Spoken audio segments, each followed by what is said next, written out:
this video, we're going to create a trading bot using OpenClaw. Now, this bot is going to be built on Solana, and here's why. Because I just don't have the time to manage my portfolio, I'm going to have my AI assistant do it for me. And the great thing about this is you don't have to be a developer to do so.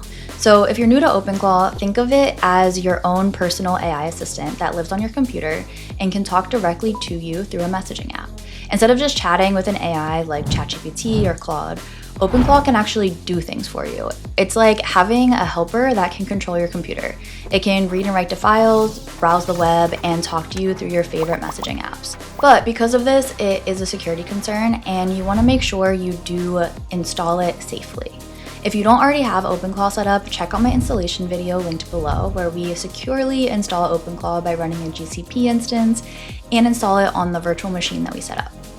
This way, it doesn't have access to all your personal information on your everyday computer. Now, if you already have OpenClaw set up, I'm going to pick up exactly where I ended the last video in Telegram, where my AI assistant just came to life. So let's open Telegram and start building our trading bot. Okay, so here's where we left off with our Telegram bot. And as you can see, our AI agent quite literally just came to life. The only conversation we've had with our agent so far is starting up the connection between the agent and the Telegram bot. And then I told it one quick little thing that I wanted it to eventually become a trading bot and also be a GitHub contributor. But that's it. And the bot already knows enough to be able to ask me pretty intelligent questions on how to get there to become a trading bot and also become a GitHub contributor. So let's start with just the trading bot side of things and answer these questions, and you'll see how easy it is to actually interact with your AI assistant. It's really just like you're talking to a friend. So we're gonna say, hey, let's start with just the trading bot for now. And I already pre-wrote everything that I want to say to the agent, so you don't have to suffer through my horrible typing. So we're just going to copy and paste that in. We have first the strategy. So we're going to answer this first question where the bot asks, what trading strategy do you want? I want to stick to something that is very low risk for now as my agent's learning. And then as it starts to learn, which I'm going to tell it it needs to start learning, we'll get there in a second. But as it does start to learn, we're going to up its trading capacity a little bit by adding in new trading strategies. But for now, we'll keep everything pretty simple. So we'll do momentum trading on established tokens and then add just a few rules in there. So we have that the token has to have at least 1 mil liquidity. So I want to make sure that it is a very liquid token. It's been trading for some time. It needs to be at least 24 hours old. And it has to have clear volume trends. So this is just making things a little bit more secure. I don't want my bot to get into anything that's volatile or risky right now. I just want it to focus on learning trading and testing some things out. Okay. So the next question that it asks is on the wallet. So for the wallet, I'm going to have my bot make itself one. Let's see if it's actually able to do it. If not, then I can just give it the private key of another wallet. But I'm going to tell it that it needs to create one and then tell me the public key so then I can fund it for the bot. The next question is risk and capital. We're just going to do very basic. I'll start it with $500 capital. Add some additional constraints just to make sure that I doesn't lose all of my money, make it a little bit safer here. And then the next section is any DEX that you want to target. So we're going to use Jupiter. I'm going to tell it to exclusively use Jupiter just because Jupiter does aggregate for the best prices automatically. It's a swap aggregator. So we'll use that. Okay. Now that's answering all of the bot's questions for the trading bot. Now I'm just going to add a few other constraints. So I do want to make sure that this bot is running continuously and constantly monitoring markets. So I'm going to add another section to run continuously, and I'm going to tell it to do that by running a daemon process, monitoring the markets, checking the positions every 10 seconds, using Docker to auto restart if it crashes, have heartbeat logs every 5 minutes, maintain a state file to survive restarts, and I need it to alert me. I'm going to make this just Telegram because that's all I have set up actually.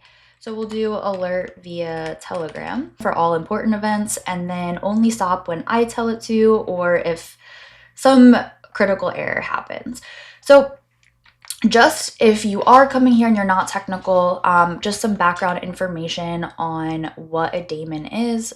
A daemon, it's basically just a background worker program on your computer. It runs invisibly and automatically, kind of like how your heart beats without you having to think about it. So we're gonna make sure that there is a daemon process constantly running with this bot. And then the next thing that we're going to look at is I just want to make sure that my bot's constantly learning. So I want it to get better with trading as it goes, which is why I have a lot of constraints right now and I don't have any advanced strategies spelled out at the moment. So I'm going to add a learning section. I wanted to create a trading.md file and document all of the trades and lessons that it's learned as it continues to trade, and then also research market trends and document them, and then reference them as they trade. So that's kind of my background for my trading bot. And I'm gonna submit this and show you how easy it is to actually get your AI assistant to start doing things for you. It's really just like texting a friend and then it's going to do what you ask. And it just has to have the proper resources. So just to recap from our last video, this is running on a virtual machine with none of your personal data on it. So if you do need it to have access to some things, you're going to have to download and log into those accounts on this virtual machine. But for now, it's just creating a trading bot. It doesn't really need access to anything at the moment, so we can let it run as it is. You can see my bot's already typing back to me, so let's see what it has to respond to all of the data I just gave it. And now our bot responded, and you can see it's quite intelligent. It knows that it needs to install the Solana CLI to be able to generate a wallet. So the first step it did was install the Solana CLI.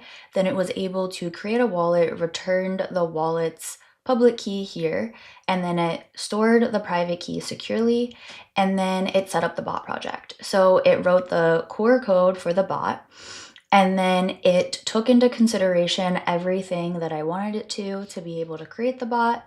And then all we have left to do to start trading is to fund the wallet and then tell it to start trading.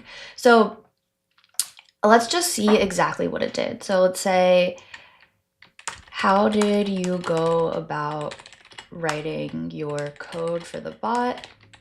And let's also ask, do you need any more information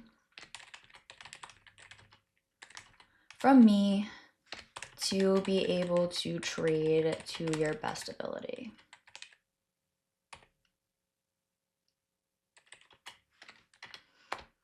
And you can see, once we did the hard part of setting up our virtual machine, installing OpenClaw, and then being able to connect it to Telegram, quite easy to kind of ask your AI assistant anything that you need it to do. So now we have a bot that's ready to start trading for me. And as it continues to trade, I can monitor it and I can adjust its trading strategies. I can feed it new information that I want it to learn, and I can just keep updating it to make it a better trader. I can also give it my trading preferences. I can give it access to what my current portfolios look like so it understands my risk tolerance and things that I am interested in, and it'll start to learn my behavior and continue to adjust to that. You can see it explain the code that it wrote. So it's using the Jupyter API, Dex Screener for token data, Node.js. It's using PM2 to create and run a daemon. It has modular code created to be able to do all of the functions that it needs to accurately trade on chain. And it implemented the risk parameters that I suggested. Now it even knows how to optimize its trades. So it's already asking for a better RPC endpoint. So the Solana RPC does have rate limits. If I pay for an RPC and I give it that RPC API, it's going to be able to trade better because it won't run into these rate limits and it will have faster execution. And the bot already knows this. I didn't even have to tell it. And then it's saying more API access. Like, do I have a Twitter API so it can scrape Twitter for current sentiment of tokens before it trades? So it's pretty knowledgeable and it knows how to get better as well. And it's asking for that additional information. So I can gather an RPC API, I can gather an Twitter API as well and give it to my bot so it can perform a little bit better. And it's still asking just more personal information. So I can just keep talking to this until I get it perfect to how I want it to trade. And then as soon as I'm ready, I'll fund it and then ask it to start trading. And it's as easy as that. So there is making a trading bot on Solana. And the reason that we're doing our trading bot on Solana is because By using Solana, it's able to execute trades based on its own wallet's private key, and it's also able to trade markets 24/7, and it has access to a lot of different markets, just not just crypto markets, but also stocks, because there are X stocks now on Solana. So now my bot is going to be trading on Solana once I get this wallet funded. So stay tuned for how it does and how I continue to improve this bot.